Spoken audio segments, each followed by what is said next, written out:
All the baby where don't woke me at, where don't make me feel like say I'm not man enough. I no get nothing for offer. So all me party will look down on me, where don't make me feel like say my life no go become something. And they walked away. All the people who promise for help me, they say come office today, tomorrow, next tomorrow. The story not just the same, but I refuse to give up. I kept on hoping, I kept believing. Now everything Good evening, ladies and gentlemen, and welcome to another episode of your favorite talk show, Talk to M. I am your host, Mulku Suleiman Bangura. Yet another week to discuss international education. And today we have a great show for you, a very great show for you. I want you to sit back, relax, and enjoy the ride with me. Thank you for joining us, and thank you for always listening to my show. If you're listening on radio 99.3 FM, thank you so much for being a part of the show. If you're also watching us on Facebook Live, thank you so much for joining me. You've been so much. I don't think I can be here. Your support has been wonderful and amazing. Thank you so much. So as you're aware, you can also be a part of the show. People need to text me. I don't know why. People need to get text during the show. I don't know if now that the topic we can talk about all of the time, but I need your comments. I need your calls. Please reach out if you have questions, and nothing is too impossible. Nothing is too difficult to answer. So you can send in your text message. You can comment, or you can call me on 079-994-993.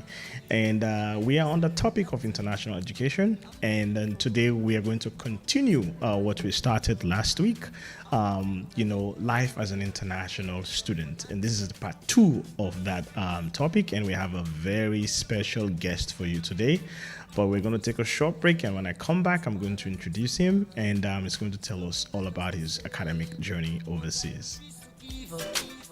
I kept on hoping, I kept believing.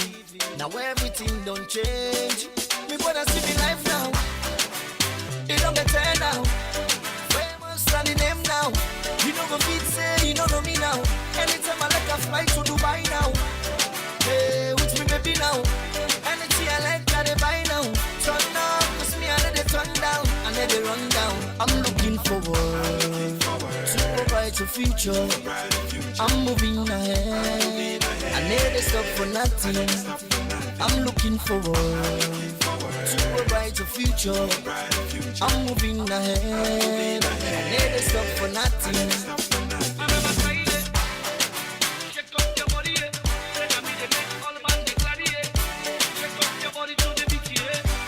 For this one where we dey, people go come inside you like. Some go come for stay, and some go come and go. The easy why someone go stay. Now only God know. The easy why someone go go. Now God himself know. Me brother, me I don't go regret. If you decide for go, it's happened for a reason. Now only God to know. What you get for no say. It's never the end. Cause the downfall of a man know. Not to the end of in life. And then they give up. And then they turn down. Every day and they turn up. See me color, it pop up. Famous na the name now. You know what say, you know me now. Now me son is glad to the party now. Yes, so welcome again to another episode. Talk to Him, your favorite talk show. We come to you every Tuesday, 8 p.m. at Epic on Epic Radio, and this show is brought to you by Mulku Suleiman Bangura in collaboration with Epic Radio. So this show was designed to help young people, coach the next generation and help young people figure out life as we all know it. We are all figuring life as we all know it, so nobody has it perfect, but we will figure it out together. We are not experts on anything. We're just trying to figure things out ourselves. So that's exactly why the show was designed. And so, as I introduced earlier, we have a special guest for you today. He's the director of the Directorate of Science, Technology, and Innovation. He has accomplished so much, and he's doing so much for this country. country, and he's one of our, Sierra Leone's gem, I must say. And he's a young man, and he's been here supporting and helping, the president's vision of, empowering young people and building human capital development. So today we have the director of DSTI again. His name is Mr. Abdul Malik Tejan-Sie. Thank you, Mr. Molko, for having me here today. Okay. I think it also is an honor and a pleasure talking to the people of Sierra Leone, and especially when it comes to talking about my journey and then from where I was years back to where I am today. And it's absolutely an honor. Like you feel just refreshing, accomplished, and being part of the show. I think it's so great. It's young people talking and we communicating, and we're not talking to ourselves. We're talking to Sierra Leoneans, especially young people, and then the top of issue is like the next generations. And then I remember years back we were looking forward to be this generation. We're this generation now, right? You're right. Time and flies. Then time flies so soon. I remember this one favorite quote I always had. I used to say since 1992 they used to tell us that we are the future of tomorrow, and then tomorrow has come, and then we still have father of yesterdays in power. But President Bill just changed that. He said, tomorrow is the future, and then the future is to the end. And we were looking for this. So as we are the future of yesterday, we are here to the present. So we want to make sure that the next generation being prepared for the coming future, right? So the next generation. So thank you for having me, and then I feel like it's an honor, and then let's talk to them. Yes, it's an honor. And fortunately for me, and fortunately for young people out there, since you've been back home, I don't think you've had the opportunity to share your story with the people. You have a unique story. So this is an opportunity for the people to get to know you. I mean, get to know the nitty-gritty of, Abdul. Who is Abdul, and what was his academic journey like? How was it for you starting your education here in Sierra Leone and moving out of Sierra Leone? So just take us through that journey. Regale us with your story. I think it was a crazy story, right? Because if you know, my name is Abdul Malik Tejan-Sie, right? And being a Tejan-Sie is you have to be a lawyer. Yes, right? Absolutely. So that's the first step. You're gonna get that. So I'm a Tejan-Sie, and then you're gonna be a lawyer. So I'm being honest. To be honest, when I started my academic journey, I was looking for. I remember one time when I was the age 7, 8, my dad used to tell me you go to Russia and become a pilot, and then eventually it fades out. And then from being a lawyer, you're gonna be from being a pilot, you're gonna be a lawyer. You're under pressure. Not under real pressure with my dad, but I was under pressure with my grandmother. So whenever I got to be formal, I put on shorts and on a formal pants, my dad was my grandmother would be oh, you look just like your grandfather. You're gonna be the next lawyer. You're gonna be a lawyer. All right. I'm gonna be. So I was looking forward to being a lawyer. I'm being honest. And then when I was 12, 13, I had my first laptop computer. Oh wow. Early? Very early. So my grandma was coming back from the States, from America, and she bought me this laptop. I guess that was the best gift ever. I won't say it's the best gift. But the best gift I ever had at that time was Sony Ericsson's 350. Let me finish. I think by then I was the only Sierra Leonean with that phone. You watched Loving This Club. Usher. I remember that phone clearly. Fine. So when it just came out, and then I think I was one of the first few people in the country to have it. That's amazing. Yeah, it was amazing. That's the best gift ever. So if you're going to talk about the gift, so I had this computer because computer I do have options. I'll go to the internet cafe and everything. So I had this laptop, and by then it was Airtel in Sierra Leone. So you pay $100 for monthly subscription to the internet. So I got this computer, and then I started surfing the internet, W3 school, and then started developing some basic websites, scripting codes and stuff like that. You learned all that by yourself? I learned that over the internet. Oh, really? Yeah. You mean you were going online, looking, just studying YouTube and stuff like that? Yeah. Wow. No YouTube. This was way before YouTube. Oh. So you were just teaching yourself how to do that? It was W3 school, and then I'll tell you, this is days of Bing before Yahoo. Yeah. And these are days of using yahoo.co.uk. Yes, I remember. These are days of before Facebook. We was using i5 and Tag. And what was that passion like? What gave you that passion to see? Let me teach myself.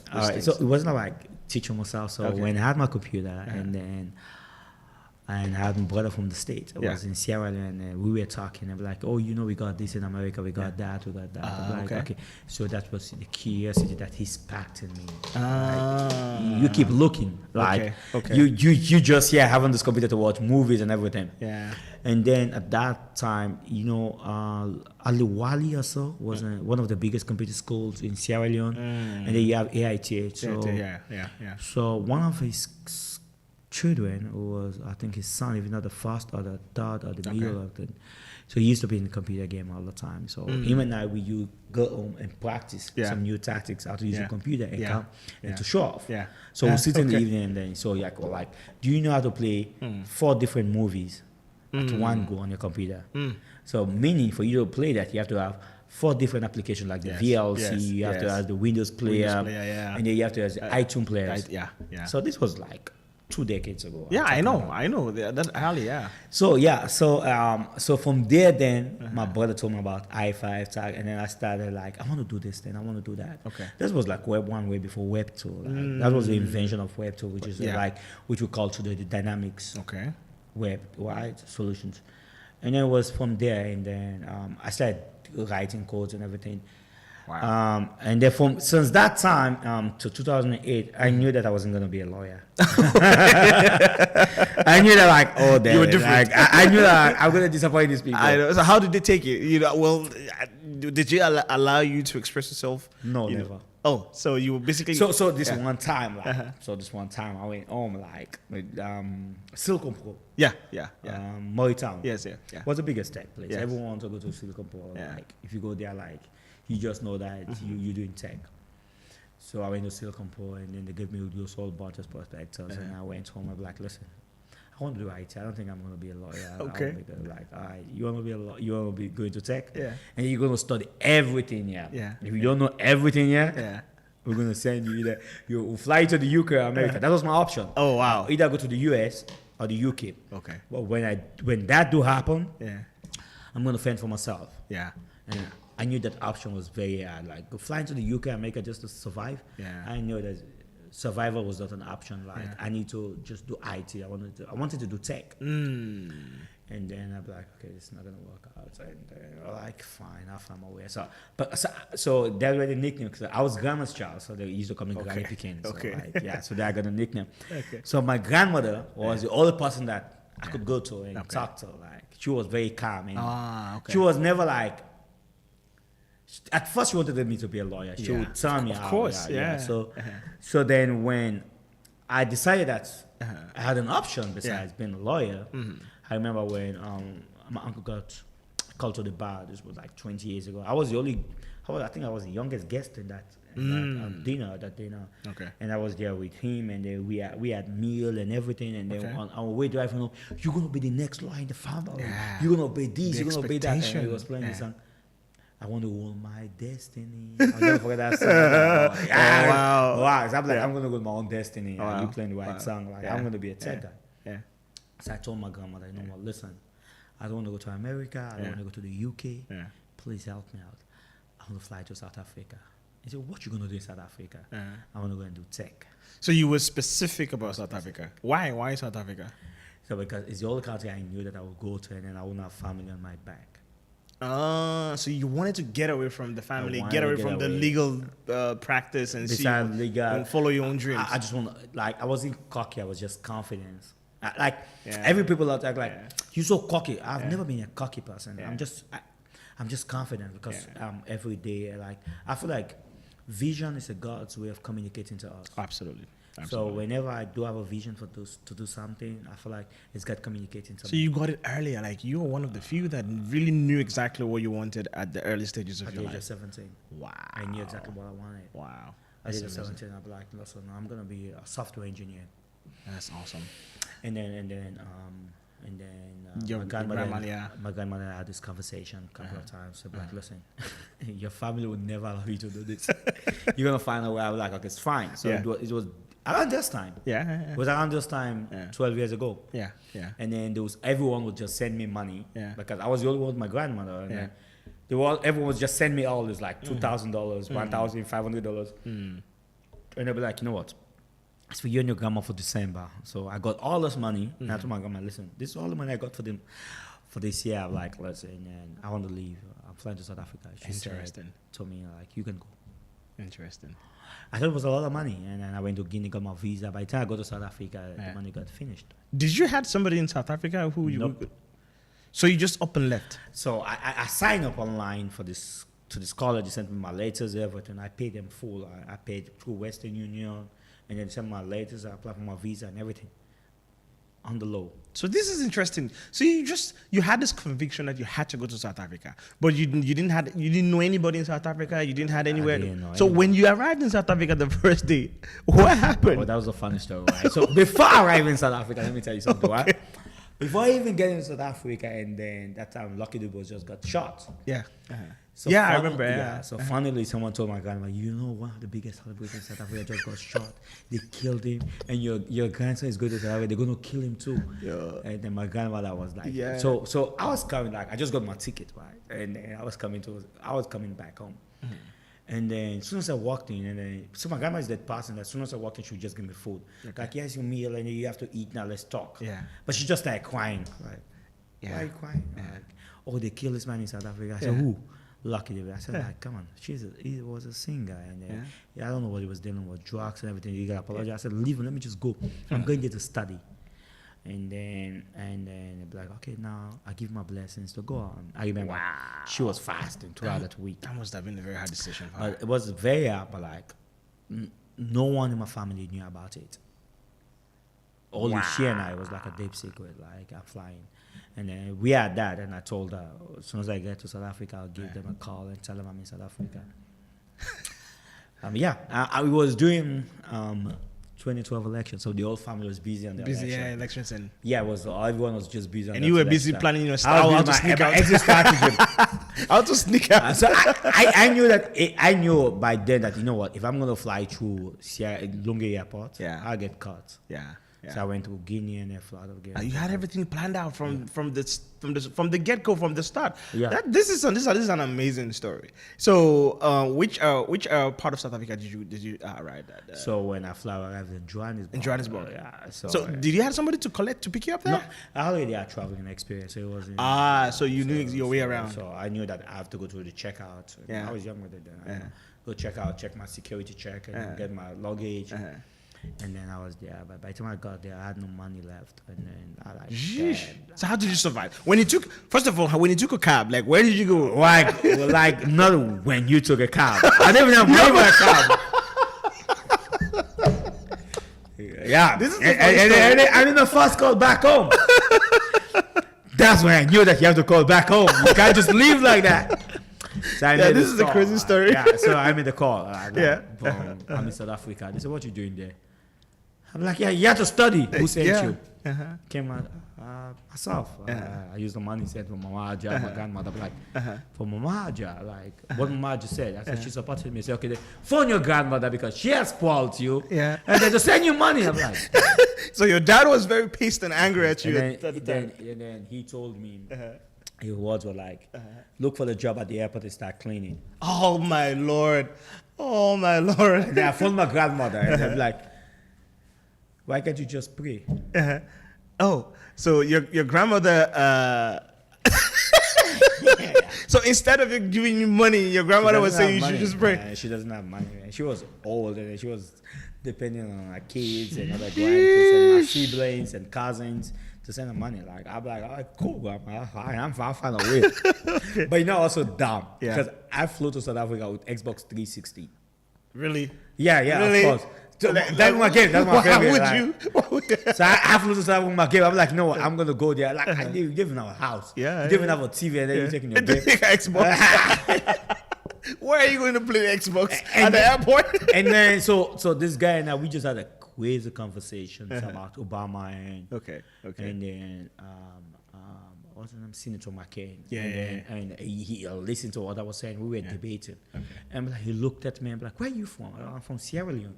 I'm like, how do you know so much about America? I'm like, I said, no, because in Sierra Leone, we're so exposed. We're versatile. We're like, we're open-minded. Oh, yeah. I'm like, oh, come on, man. I'm impressed. And then, guess what? He gave me $100. Free. I'm like, oh, wow. God.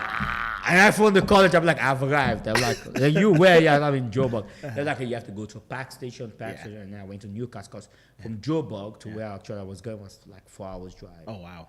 And then so I got sorted out in Newcastle. Wow. And then that's how the journey started. That's a crazy story, man. Yeah, it is crazy. It wasn't lit by faith, but you know what? The one thing I knew, like, listen, I'm giving this a try. Yeah. If I fail, I come back home. Yeah, I knew that was how. Yeah, but it's inspiring, man. It's an inspiring story. But when I was going, I wasn't looking back. Yes. Someone who was gonna fail, I was like, I'm gonna succeed. Yeah. Like, this is the future and everything. Yeah, it's like you've decided that no matter what, whatever happened, whatever obstacle I might find along the way, I am going to figure it out. But I know that this is my destiny. It's like, when Lot left, and say, I'm going. I'm going to look for. No, I was going, but I wasn't going as a prodigal son. I was going as Abdul Malik Tejan-Sie. No, but you didn't tell your daddy in the first place, so I'm sure they were kind of like, why did this guy just up and left? No, there was a time when he said to me, like, he phoned me when I told him I got a visa to fly to South Africa. Like, I got your, not him, his clerk. Okay. Me, like, hello, where are you? Your dad gave me money to buy you flight ticket to fly to South Africa. I said, thank you. Because I didn't know whether he was being honest or it was just a catch. Okay. Whether they're going to come, here's your ticket, and then I got cut up like, okay, they fly me to America or the UK. No. Yeah. I didn't know what was their plan. Yeah, okay. I didn't know whether they were going to support me. So, but they had the money. Okay. So I got called from the clerk. Okay. We want to buy you a ticket. Send me a picture, come with your passport. Interesting. And I'm like, that's like tomorrow morning. Well, at that point I was already at the border to leave. Forgive me. I'm like, I'll find my ways out. I was interested. That's interesting. Oh, okay. So now, when you arrived and you formed the school, so what were you going to study in IT. IT. So it's basically IT, and I'm sure like this is your first, your formal introduction to IT as a course itself. So did you study like everything IT, or did you have a specific focus? Because you said you wanted to be a software engineer. Yeah. But I mean, at the undergrad level, you're exposed to everything, and then before you, But you know what? The thing that got me more pissed off, like when I got there, right, and then it was my first class, right, and I was in the class, and I was different. Like I was the only one from like Sierra Leone. Like, I was the only foreign student there. Wow. And then this lecturer came in and like, oh, we have someone different. Like South Africa, they kind of not xenophobic, but they're picking another foreigner. No, they are xenophobic actually. Not really xenophobic because I have my different perspective about xenophobic and everything. Right? Okay. And then this guy just picked on me like, have you seen a computer before? Oh Lord. I flew to South Africa with a computer. I flew there with an Xbox 360. Like, come on, just put some respect on my name. And then I told him like, I've never seen one, but you can show me. I said that's why I'm here. Okay. And then guess what? I left with the cum laude. I got all the extensions. Before even I got there, I was developing applications. I was developing DOS attack. I was building viruses in Sierra Leone. Before I even left, like I was building I'll build a virus that will crash your computer. There was this internet cafe. I don't know if it's still there in Pisa though. We used to go there all the time. I'll crash their computer and then they'll give me free time on their computer and I'll fix it. I was doing that So I have this thing for emerging technologies. So I was doing that. So you were doing that.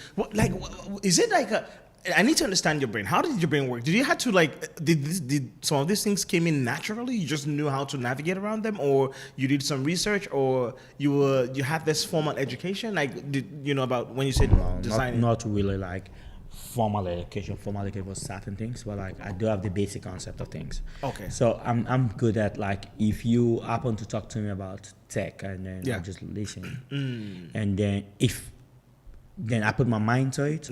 And I'll be able to then understand like how to build something around it. Got you. Like when I built the humanoid robot. I wasn't building it because I wanted to build a robot. We're going to talk about that. We're going to talk about that. All right, so like I was just doing something for my son to play with. So you were saying in your head, in your brain, let me pull back a bit. So for some people, right? If they are in a classroom and the teacher is writing a mathematical formula, all they see is just gibberish. They can't actually interpret it in their head.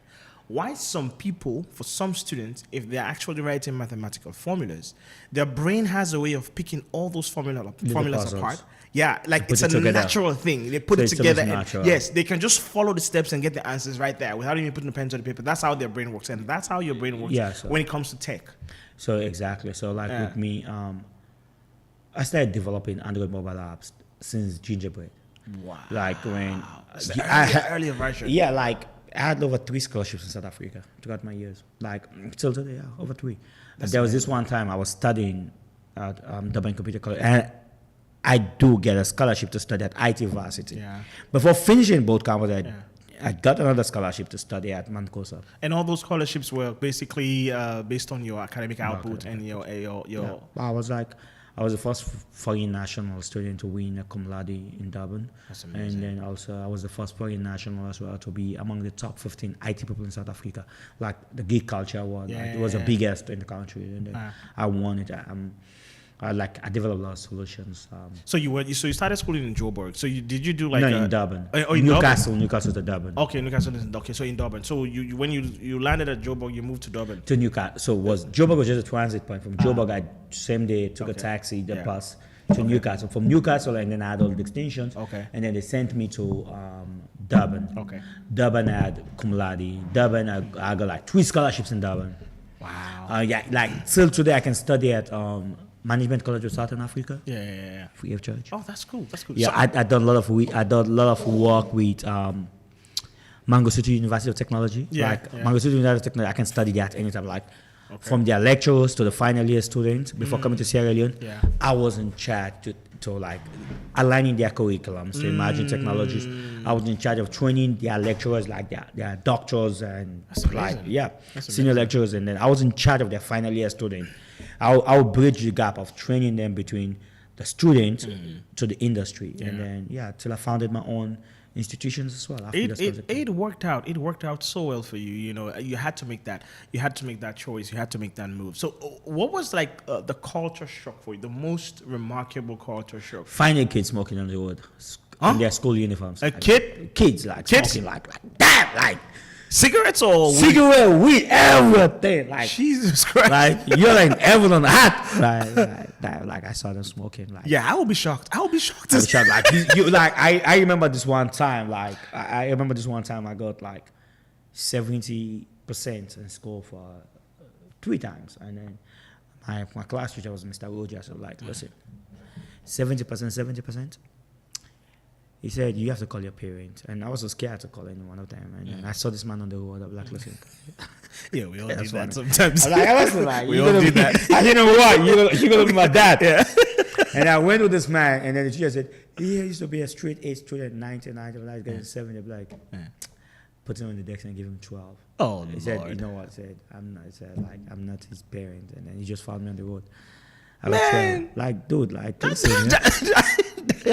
And then the next day I called my mom, and then she came and then they give me another 12. So I got 21st. Oh, Jesus Christ! Yeah. So finding these kids on the road like smoking cigarettes and everything. It was.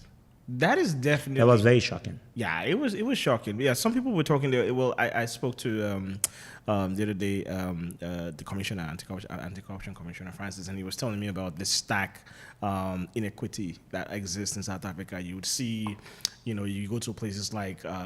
I think it's Sun City. Soweto, Sun City, Santon. Beautiful, nice. And then when you go to Soweto, you see like the stark opposites, like strikes, poverty.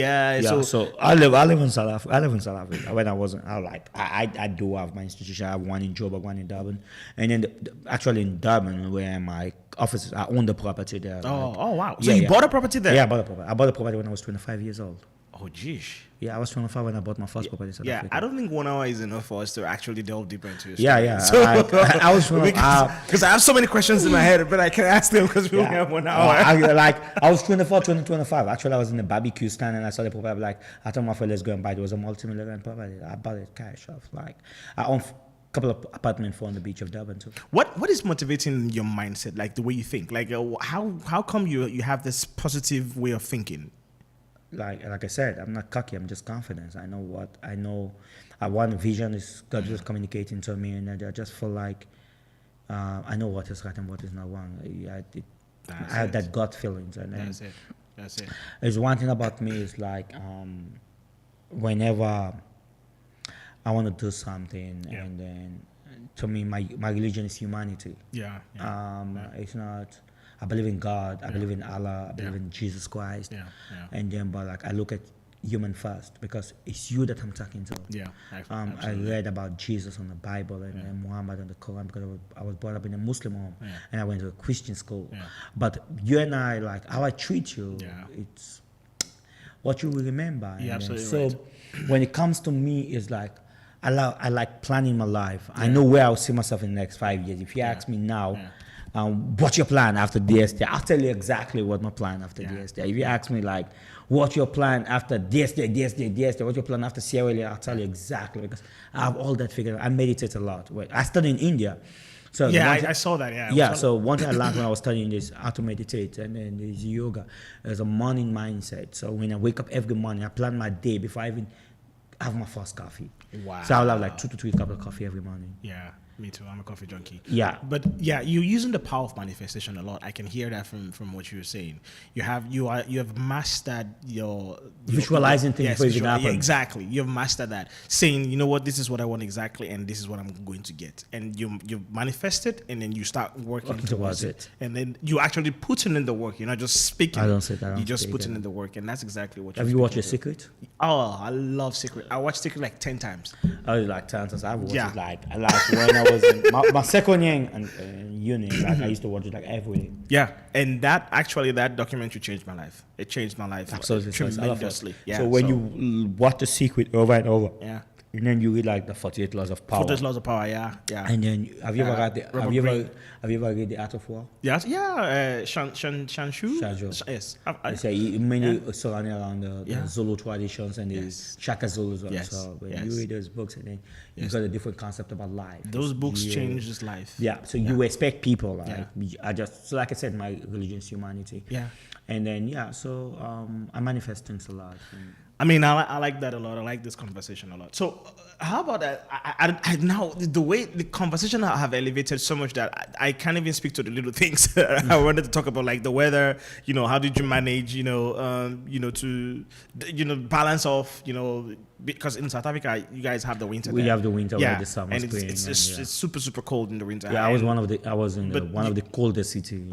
So Durban in South Africa, Newcastle. Oh, Newcastle. Where I started from. Okay. It was super cold. Oh. Like I remember I had my first night with a blanket and a heater on.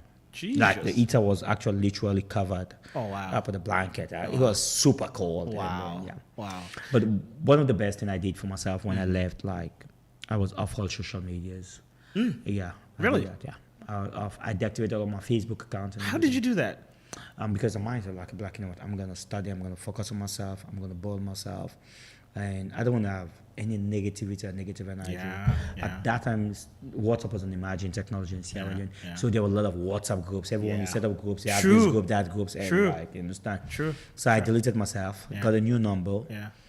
And then deactivated all my Facebook accounts, and then just that speaks to your discipline and your focus, right? You were able to discipline your mind. You were self-disciplined like that.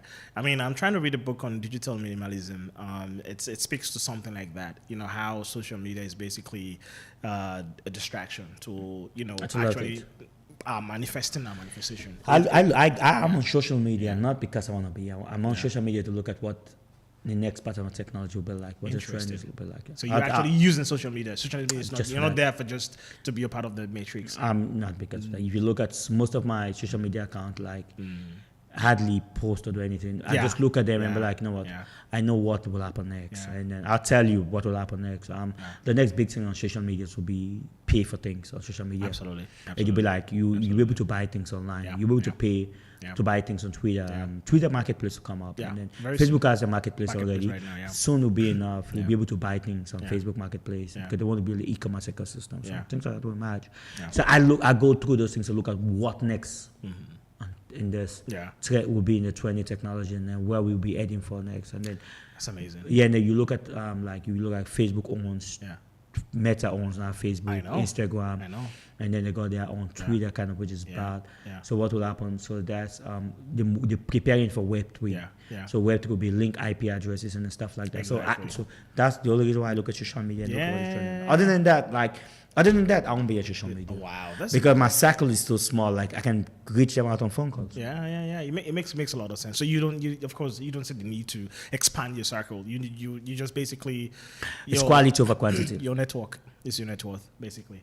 Okay, so we're gonna come right back, and then when we come back, we're gonna speak about the humanoid you developed. So we're gonna come back and head straight into it, so that I can understand how it all came about and its functionalities, and we'll talk more about other things, as we go by. So we're gonna take a short break, and then we'll come right back and continue our conversation. My life no go become something, and they walked away. All the people who promise for help me, they say come office today, tomorrow, next tomorrow. The story not just the same, but I refuse to give up. I kept on hoping, I kept believing. Now everything don't change. Me brother see me life now, it don't better now. Famous standing name now. You know go fit say you don't know me now. Anytime I like a fly to Dubai now. Hey, with me baby now. Anything I like, I they buy now. Turn up, cause me I let they turn down, and let they run down. I'm looking forward to a brighter future. I'm moving ahead. I never stop for nothing. I'm looking forward to a brighter future. I'm moving ahead. I never stop for nothing.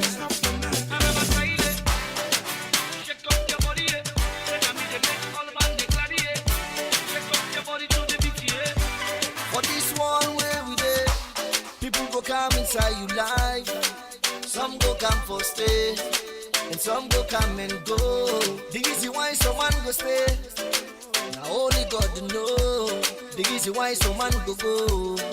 Now God himself know. Me brother, me I no go regret.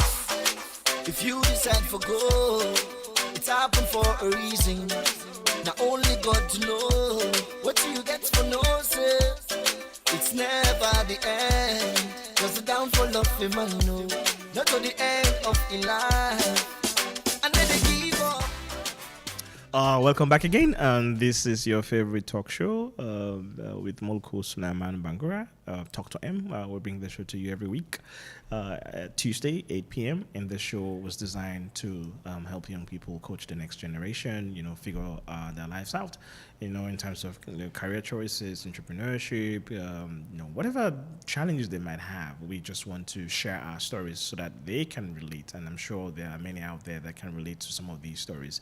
And it would inspire the next generation to capitalize on this information and use them to their benefit. And today we have an amazing guest. I mean, a wonderful guest with us, someone who is a disruptor, someone I've just learned that, decided to take the bull by the horn and bet on himself and succeeded overseas, and somebody who is actually doing a lot in the space, in the tech space, and who has a greater vision in pushing the president's human capital development vision. His name is Abdul Malik. He's the director of the Directorate of Science, Technology, and Innovation. And we have been having an amazing conversation. And if you were just joining us, welcome, and thank you for listening on radio, and thank you also for tuning in on Facebook live stream, 99.3 FM. And you can call us and be a part of the conversation on 079-994-993, 079-994-993. So over to you, Abdul. We're going to talk about the humanoid. So, so what happened? Like, what happened before? Like, I think you mentioned earlier that you studied in India. Did you develop the humanoid before or after your studies? Well, it was after my studies in India. Oh, okay. But before, during the time when I was living for India, humanoid was not even an emerging technology. So tell us what is a humanoid robot, so that people can actually understand. It's a humanoid robot. It's a robot built. Yeah. In the shape or human forms. Yeah. Look exactly like human, like the arm and talk and everything that's human. And can do everything that not humans. everything, but certain capabilities as human. So it's like basically what Elon Musk is building right now with Tesla. I built it way before Elon Musk. Tesla. I built mine before Elon Musk. Yeah, because I saw him, gallivanting, and then No. Even if you listen to my interview on BBC, mine was launched way before Elon Musk. And mine was basically doing everything that way more than Elon Musk. Oh, really? Elon Musk's one could only wave when he built his one when he first introduced the prototype. Yeah, and I'm also a bit of a tech geek, so forgive my listeners will forgive me, because I know that what Elon is actually doing. So I'm familiar with NVIDIA. I know what they are doing. I know the GPUs they're building. Yeah, the NVIDIA. So they building more of the chips and everything. So basically, you were saying you built your humanoid before Elon Musk. Before Elon and before NVIDIA started figuring out how to build those GPUs for mass production. No, the GPU they've been building for long. Yeah, I know some of the capabilities. I know, because it took it. So normally, so they say it takes 6 months to develop one GPU. So did you use their GPUs or it was a separate? Wow. So listen. So with my robot, so this is what happened, right? Yeah. So I told you so 24 to 25. Yeah. The peak of my career was during COVID in the world. So South Africa utilized me a lot in digitizing most of their solutions. Yeah. Because by then people were home and they need a lot of tech solutions to solving problems, quick fix. Yeah. So I was in KZN in KwaZulu-Natal, which is like one of the second or the third biggest province in South Africa. Okay. And I was very close with the ruling party there, and then they trusted my skills. So I was built. No, not the ANC. It was IFP. Oh, IFP. Okay. And I was very close with the founder of IFP. And I was like, he would call me. He gave me a name called Bongani. Okay. Thank you for coming home. Yeah. So thank you for being in South Africa. So my name was Bongani. I was protected, security, everything. So I spent Christmas with them all day. The guy who sneaked into South Africa became the most respected foreigner in South Africa. I was more than respected. Name them the Lungusani, who was one of ANC youngest member in parliament. Wow. Yeah, him and I we cool. We chat, we talk. Recently the one who just passed away was a princess in KZN. Angela Buthelezi. She and I were before she passed. Even when I was in South Africa in September, we talked Nglozi, IFP, EFF, the People's Bay, these people, what's her name again? Shannon Kize. I've been to her house a couple of times. Wow. I just don't do social media post. Posting those things. So that's cool. So I was busy with that, and but these people, you said Malik from Sierra Leone, they know me, personally. Yeah. So I was very busy, and then my son, I do have a son, and he's my best friend. So whenever I'm busy with the guy, he was just busy on YouTube watching robots. Oh wow! He just watched but 2018 to 2019, when they started mass production of robot to serve in restaurants. Yes. Because I'm good with testing when I was in India. Okay. When I finished my studies, I was a chief software engineer. Okay. So they knew that. So they called me to do testing in India. Okay. So I still have the video. So I went there was with the white box testing on this robot to see how that they move accurately and everything. So now I've seen that, and I came back home, and then I wanted to introduce robot in South Africa. Okay. So I was introduced by the government. Actually, this was a member of parliament said, please don't do this because it will destroy the market because our people need jobs. Yeah, I know. So then I called. So my son will play with this robot all the time, and I told him one day, you know what? I'm going to build your robot. Just give me some time. I'll build the one. Okay. And then he was like, so my son is very you can't say something to him and leave him that. He'll come, he'll nags you. Okay, yeah. He's like me, you said this, you don't promise him and go work with it. I know. And every day like, Daddy, where's my robot? Yeah. And then I went and I bought the 3D printers, and then I just fixed the 3D printer, and then we started printing. So that humanoid robot, right? I print everything. It was a G2 code, I wrote everything. So you designed so you basically designed everything, sketched, and then you printed. It was printed in my house. Wow. Yep. So you didn't order for nothing. Everything you see from the eyes to everything was printed. That's amazing, man. That's outstanding. And then so I built first the arm, and then I built the palm and everything. Yeah. So and then I have this video. I was teaching my son how to count. Yeah. Said 1, 2, 3, and then when he said 1, the robot would just move 1. Yeah. When he said 2, and then. So we did that, and my son and I taught him voice command, and then how you can use the motion, the robot to just look at you and everything. So I do have those videos.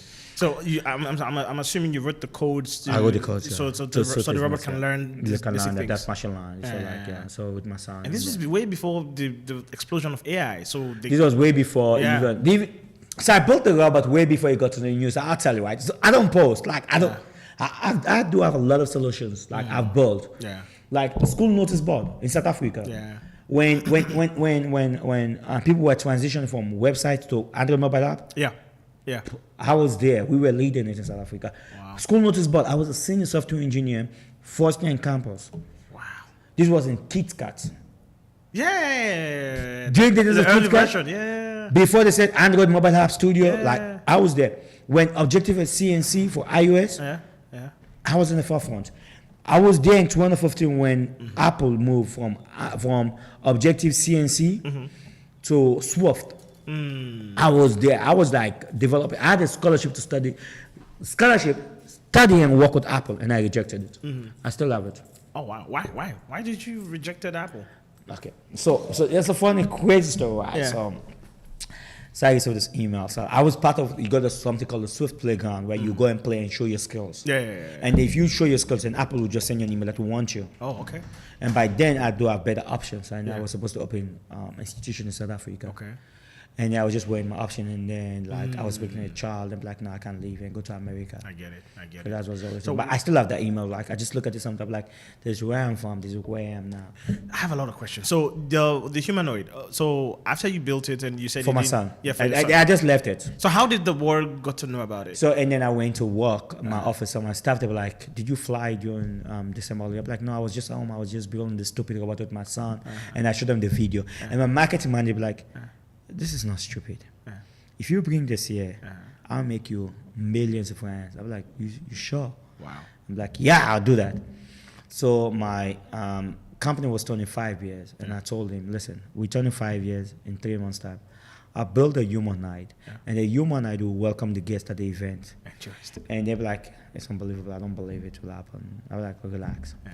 I went to and I developed it. You wrote the codes and everything and plugged Not it in. the code. I built the entire humanoid. Oh no, I know. Yeah, I know this man. Then I wrote the code with AI capability for it to able to welcome guests. Yeah, I know. I have to say, That's exactly, welcome. Yeah. With speech. Speech recognition, everything, and also Uh-huh. how to crack jokes while giving a speech. Wow. I did that. Yeah, I did that in South Okay. Africa. Okay. So and then I put the humanoid there, right? And then the humanoid did this whole welcoming people and everything. So like, and then done. So which means I do tech for fun. Like I would say, I do tech. The first thing I wake up when I look at my computer and I mean, it has to be fun. And Yeah, That's the so- only way you can enjoy it. so I was sleeping, and then after the whole helter skelter, we put one of the biggest events with a 5-star hotel, invited some of the prominent people in Durban to attend my event, my 5 years. Because by then my institution was part of leading the pathway of the fourth industrial revolution in South Africa. I started it, and then name an institution. That's crazy. Name an institution, like biggest institution in South Africa and other countries in Africa that never wrote me. I bet you. There is no country in this continent there's no country in the continent of Africa that did not write about me. That's When you Google my name. That's outstanding. Yeah, even before I got a job in Nigeria that I didn't like I said no to. They took me to Nigeria. So why didn't you commercialize? The I'll tell you that one. I built tech for fun. So and I was sleeping, and someone called me. And I'm like, what's up? I was tired, like dead tired. It was 2 days after the event. I was still sleeping, knocked out, and during the day.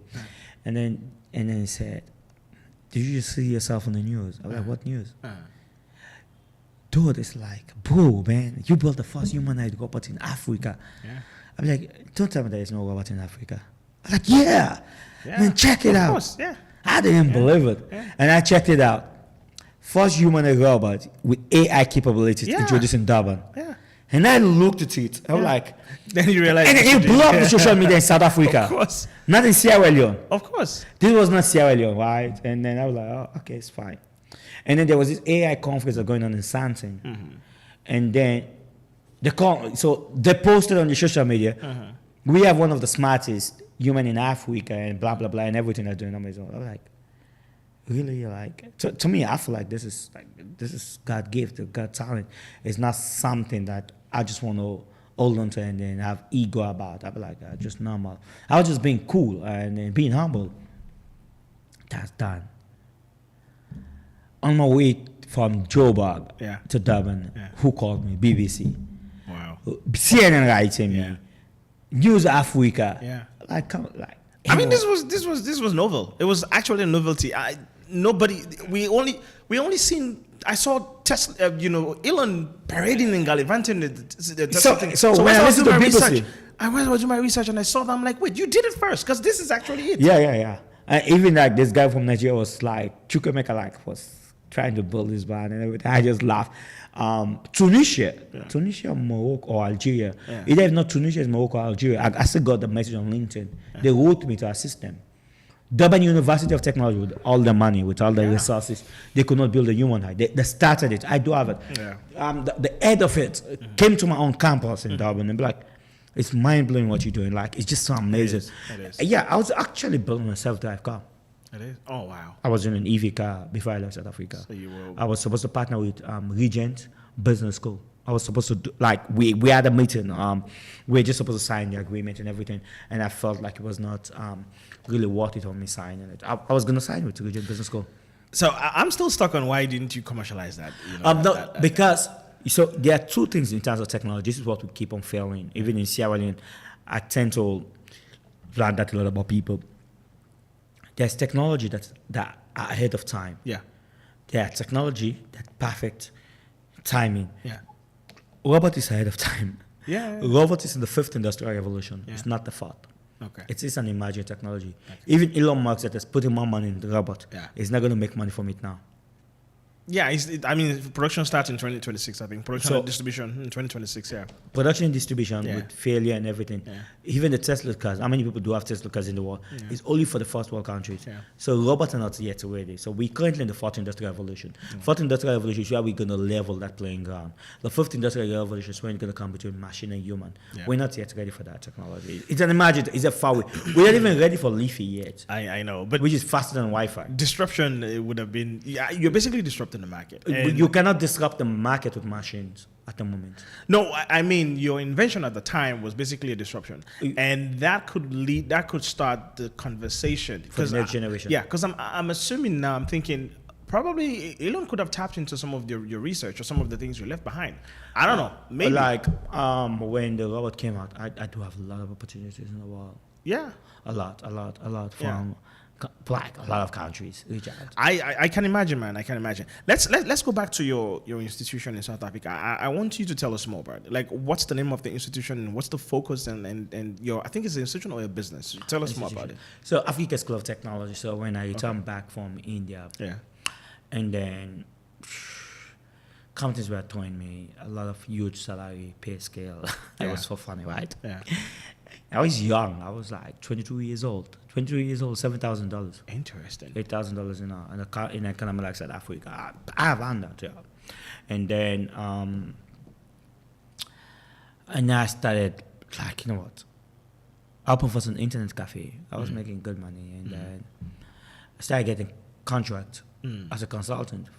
So, Woollerton Group. It's a Fortune 500 companies in South Africa. It's multi-billion-dollar group. Interesting. They're my client till today. Wow. Even while I'm in Sierra Leone, they're my client. So what do you do? Like, basically, what did you do? I develop the entire software system. I build systems for them. Like, I'll develop softwares and everything, solutions. I'll tell them how to run the entire IT infrastructure. I did that for Ulundo municipality. I did that for King Chetwayo municipality. I did that for Pongola municipality. Wow. Yeah, I was building those things. What kind of software? Are they like governance softwares or like government, infrastructure? Like Okay. Yeah, so I'll support them. And then I got to realize that, you know what? Like, all these people are just coming to me, like, shortage of skills in this country. Yeah. And then this lady I was assisting to get a job. Yeah. All she wanted to learn was how to use Excel, PowerPoint, and Microsoft. I know. And I taught her how to use that, and then she got the job. And she told friends that, listen, I know a guy who can teach you. Okay, yeah. And be like, listen. Yeah. And then, because I got my scholarship, and then it was very hard for me to get scholarship in South Africa. Yeah. So I built a Salesforce system. Like, you can apply, okay, and you can go to like up to 10 organizations that will sponsor you. Okay. So it avoids duplications and everything. Okay. And then from there, I was like, listen, you know what? These people, they trust me. Why can't I just open an institution? Yeah. And then that's how I built Africa School of Technology. But you're a foreigner. How did you register that institution in South Africa? Till today, I'm under critical skills in South Africa. I so see. I'm neat because if you fall on critical skills, like the country feels that they need you, you can support support them, yeah, and then you fall on critical skills. Yeah. So I never had as an big issue. I never throughout my years in South Africa, I stayed in the suburb. Interesting. You never had. I never had basic issues like. Because crime is high. It's not an open. I've never lived in a standalone property in South Africa. I've always been in a premium estate. Oh, wow. And paid by, institutions and businesses. My business. Yeah. And so your business is basically still running in South Africa? Still running. African School of Technology still running. African School of Technology. And you have people there managing... managing there and everything. Yeah, because that's, from what you're speaking to, you basically the guy who loves designing, who loves just writing codes, who just building stuff. Yeah. You are not the business person. You don't care about... I don't think you care too much about, let's figure out how to make more money in this. You're more the fun guy. Let me build this and just live it so you can. I built a lot of stuff. I built a lot of stuff. You have to build a Sierra. Like even when in Sierra Leone, when a DSTI, this year the rainy season. Yeah. Before it even started, I predicted the entire weather using AI. Okay. In Sierra Leone, we have the solutions to say that we'll have more rains in July. That was the major boost for the meteorological department. I did that it was February, March. Yeah. We did historical analysis, historical pattern of Sierra Leone rainfall. In Sierra Leone now, you have more rains in July than August. Yeah, true. You highly to get flood during the weekends than any other days during the week. So based on before you used to have more rains on Fridays, right? Yeah. But now you have more rains on Sunday, Monday, and Tuesday. And then during the days, you highly get in flood in Freetown and coastal land. So what's your vision for DSTI? Where do you see DSTI? How can DSTI support some of the functions, some of the what happened? Support building governance structures, systems to monitor how things work, storage, policies, procedures. So DSTI, the one thing that we do not do policies. Okay. DSTI. So our job at DSTI is adapting and implementation of policies. So we have the ministry for that. Oh, okay. The ministry give the direction. But what I'll tell you at DSTI, I think I'm excited that I've built one of the strongest tech army in the world with DSTI wide. We currently in Sierra Leone, we do have an AI department that will be building AI models coming next year to support. Like I told you just now, right? The weather. Yeah. The predictive analysis, whether that's proper AI and machine learning coming into play. Like we're going to see how we're going to help disaster management and meteorology to be more proactive than reactive to disaster. That's good. So that's one way of leveraging on AI. We're going to look at our AI department, maybe building more solutions to solve problems within the public sector. Yeah. So DSTI are going to focus on more of that. We're going to make sure that we use technology to decentralize most of our centralized public offices. Like how can you be in Boy still apply for your passport, and then how can you apply for tourism permits and your hotel restaurant without coming to Freetown. So we want to decentralize more of that, and that will come into play by 2025, and we have that. And what else? We like the plans are just crazy for the STI. I can imagine. Being technical, I just got the support of His Excellency the President to employ more people, and then I believe that I got some of the best tech guys. These are people that have been admiring my work from afar while I was away. So since I come back to DSTI, they've been writing me. And then I make sure that I tested their skills, they're good, and these are people that could done for me, and I make sure I want to empower them. So DSTI will be like an army to support. How can young people, somebody who's at home, who's aspiring, who's a tech enthusiast, or somebody who's interested in tech, tap from your knowledge, your experience? And I've always had an open book with tech, right? Sometimes I will not have the time to sit with you and talk to you, but I definitely will maybe share resources with you. Do you have like an incubator or somewhere you have where you can help young people? Do you have like a structure? So I could do that in South Africa because it's private, but like in Sierra Leone, I'm working with the government. So busy, I'm not busy, but I'm in governance. Like I'm here because I'm supporting the government. I understand. I don't want to because once you become private, it was a selfless act to leave South Africa to come to Sierra Leone. I imagine. How was it the peak of my career? I was right there. He just built a human eye. He just opened a campus in Johannesburg. Like everyone wanted to talk to me. Everyone wanted, when I left South Africa, like I was doing an interview. on one of the biggest radio stations in South Africa on the 27th of September. I did not even tell them that I will be leaving South Africa. Yeah, so you just sneaked out. 5 days after that, Yeah. I'll be resuming work and I'll be like taking over in Sierra Leone to resume. I'll be taking over at DSTI as the new director. Yeah. I was doing an interview, getting phone calls from South African people in government. It's live. I went live on my Facebook page. People were attacking to me like this on AI and this. Like in my mind, like, oh God, yeah, this is a good opportunity. But like, I'm going back home. You back home. Yeah. And that was on my birthday too. I mean, we're glad to have you here. We're glad to. I'm glad to be back. Yeah, home, we're glad to have you here, sharing your skill set, helping the country as a whole.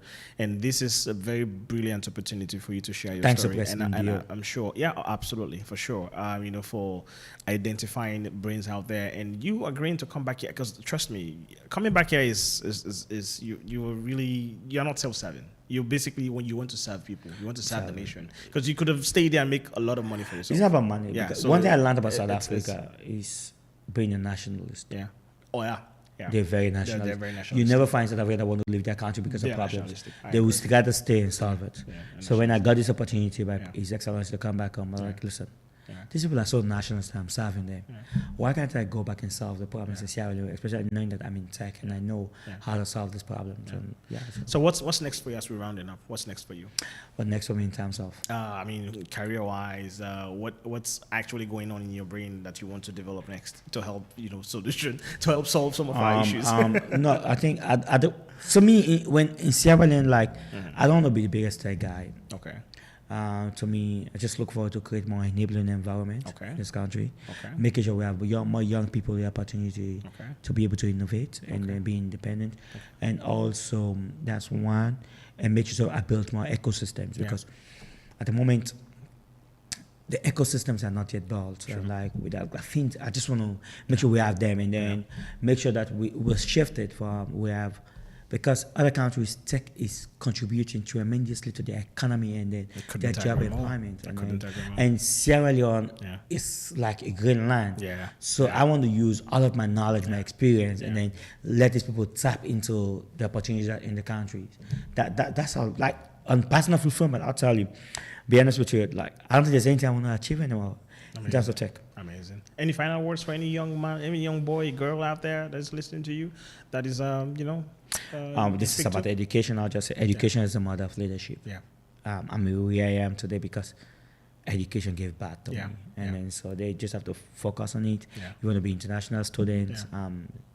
Once you leave the shore of Sierra Leone, you're out of Sierra Leone, focus where you're at and then build yourself. Exactly. And then don't get distracted. You cannot be at the two places at the same time. Nope. When I was in South Africa, when I was working there, Sierra Leone's home is where my heart was. Yeah. But I make sure that I deactivated my Facebook, everything, and I just focus and empowering myself. Right. And then after I finished, I knew that I've empowered myself. I went back on Facebook. Now, I am in Sierra Leone. You cannot give what you don't have. Absolutely. Well, there you have it. Thank you so much for being a part of the show today, Abdul Malik. Thank you for gracing us with your presence. I'm amazed. Your story is an inspiring one, and I'm sure my listeners out there are fully inspired. And I would say I'm lucky to have you here. You are sharing your story for the very first time publicly, for people to learn out there. Thank you so much for being here. I appreciate you. It's always good to be here. Sierra Leone appreciates you and what you're doing for the country as a whole. Thank you so much. Thank you. So for my listeners out there, thank you so much. There you have it. Abdul shared his stories with us. I mean, he shared a story of discipline. He shared a story of deleting your social media and do not be distracted, easily distracted. And even if you're on social media, use it to your advantage. Use it to understand the times, and most importantly, be focused. Be focused and know what you want. Pray, meditate, and ask God for direction. I mean, it's been an amazing time, an amazing show for you. Thank you so much for being a part of the show. Join me next week. Next week is going to be a solo show. We're going to finish what we started because I started talking about the application process for, studying overseas. We're going to finish that next week. So it's going to be a solo show. So join me next week, 8 p.m. on Tuesday, as we continue our show, the Talk to M show. So to my DJ Wonder, to Teresa, the producer, to Palm, the entire administration and management of Epic Radio, thank you so much. And to Ibrahim Sori and Abu as well, thank you guys for being a part of the show. And to all my listeners out there, thank you for supporting me. And until next week, have a lovely rest of your evening. Thank you. Tomorrow, next tomorrow, the story not just the same, but I refuse to give up. I kept on hoping, I kept believing.